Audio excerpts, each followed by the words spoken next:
You know, one of the things that really get me upset is good guns and bad guns. And you may have got that by now. And we are our own worst enemies. This first edition of the National Firearms Journal in 1978, August of 78, I was already a member by then. Dave Tomlinson wrote an article, and that's what he said: we are our own worst enemies. And we indeed are. Within our community, there's many, many people that think, oh, I can just duck underneath the radar in this. And so they just sometimes are informers, sometimes they're just quislings. They cooperate at levels that worry me sometimes. Sometimes they're just innocent dupes, and sometimes they just don't know. So I'm going to talk to people that don't know now. There's nothing I can do about the rest of you guys. And the bottom line on that is, there is an agenda here. I'm going to give you our first urban legend. In 1968, there was a meeting. Now remember that in 1968. I started in 63, 68. It's the time of the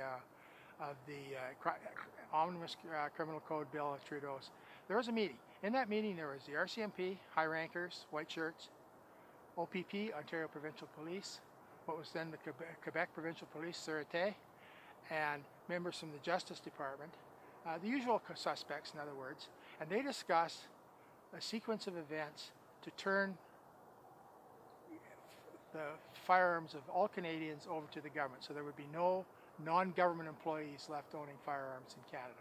Now, it didn't happen. They fought it hard. I've met the man that was the informant for that. He won't talk to me about it because that is an absolute right to know thing, and he would be in serious trouble if he ever told. He was sworn to secrecy, but it was such a weird thing he had to tell somebody. So you can believe me or not believe me, but if you look at the path as we go through the last 50 years, I think you'll see there's a trajectory there that makes it look good. And in the middle of this, there are people saying, look, the canary in the coal mine is dying.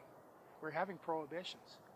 I had just happened to be a Saskatchewan gun show. I'm a Saskatchewan resident, and I had a gentleman, and a very nice man, member of the National Firearms Association. I sold him a membership, and he said, "But surely, Jim, you got to do something about those black rifles." I said, "Why?" Well, I said, "I want to tell you something. I've owned one AR-15 that was really good. I've owned a couple, what they call the SP-1s, the original Vietnam-style ones. They're interesting historical artifacts. But I owned a 24-inch heavy barrel Olympic Arms Target AR, and that gun outshot my 222. And my 222 has done a lot of varmints in over the years. I was shocked how a semi-automatic could fire that well. That is a triumph of engineering over common sense, because common sense tells you bolt action should shoot better. This is an interesting sport. 1962, the AR-15 is out on the market as a semi-automatic commercial rifle, SP, Sparta rifle, and that is 50 years ago. If you go back to 1963 when I started and go 50 years before that, you're 1913. Well, I've got a 340 Weatherby made on a pattern 14 Enfield action. It was made in 1916. So again, 50 years. But that was a military rifle. And it became a sporting rifle. And this is the way it always goes. The government's the ones that can afford to do the expensive stuff. The ones that can refine it to perfection are the civilians. And that's why it's not a matter who needs or who wants. This is not some paramilitary group of white supremacist skinheads. Hey, I live out west, and I know they're not here, okay? There's a few kind of strange people, but I know a couple strange people that raise cows, too. And I know a couple strange people that are in government. And I know a couple strange people that wander around the streets of the city of Saskatoon, too. There's no law against being strange in this country. So that's the problem. Now we have the sniper rifle. Well, what's a sniper? A sniper's a marksman. I deny there's any difference between a sniper and a marksman. A marksman's a rifle shot. Okay, I'm a rifle shooter.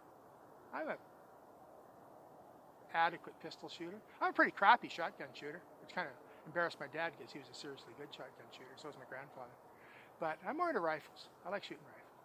And I can shoot a rifle, even old and crippled up like I am now. So am I a sniper? Am I a danger to you? Well, they think they can look at my guns and they can tell. Well, I don't know if they can or not. I've got 4 or 5 target rifles sitting around the house right now. I've got a Tikka, which was made for 300-meter biathlon in Europe. That's on skis, you know, but 300 meters shooting a high-powered rifle. So that over there is a military game. It's played by military ski troop teams by and large. So is that a military rifle? Is that a sniper rifle? I think if you wanted to look at it that way, it is. I got a Springfield National Match, built as a target rifle, built to be in competition, 1930. 1941, the Marine that owned it went over to the Pacific and carried it for 4 years.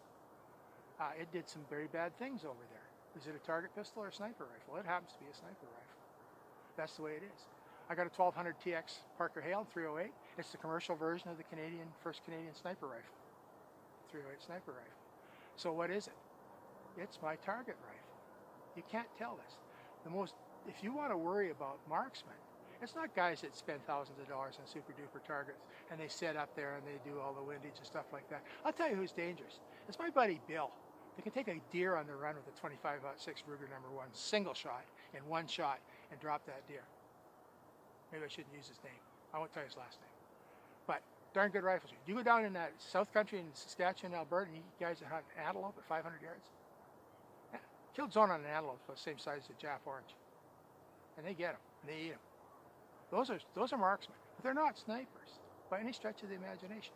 A lot of my friends hunt gophers. Out here out west, we have Richardson's ground squirrels, the little ground squirrels. But we call them gophers because they dig holes in the ground, and badgers dig holes to catch them, and horses step in the holes and break their legs, and you got to put the horse down. It's just a nasty sort of thing. So we're pretty deadly on gophers, plus the fact they're kind of hard on the pasture. Most of the guys I know that hunt gophers are extremely good rifle shots, but they're not snipers. And saying you can look at a guy's gun because he's got enough money, which I don't, being a pensioner, to buy a $5,000 target rifle, tells you nothing. But we're going back to that same old thing. They think they can look at the gun and they can tell you what is going on. Now, I'm going to continue this episode in a moment. If you catch the next episode, I want to tell you my theory on it.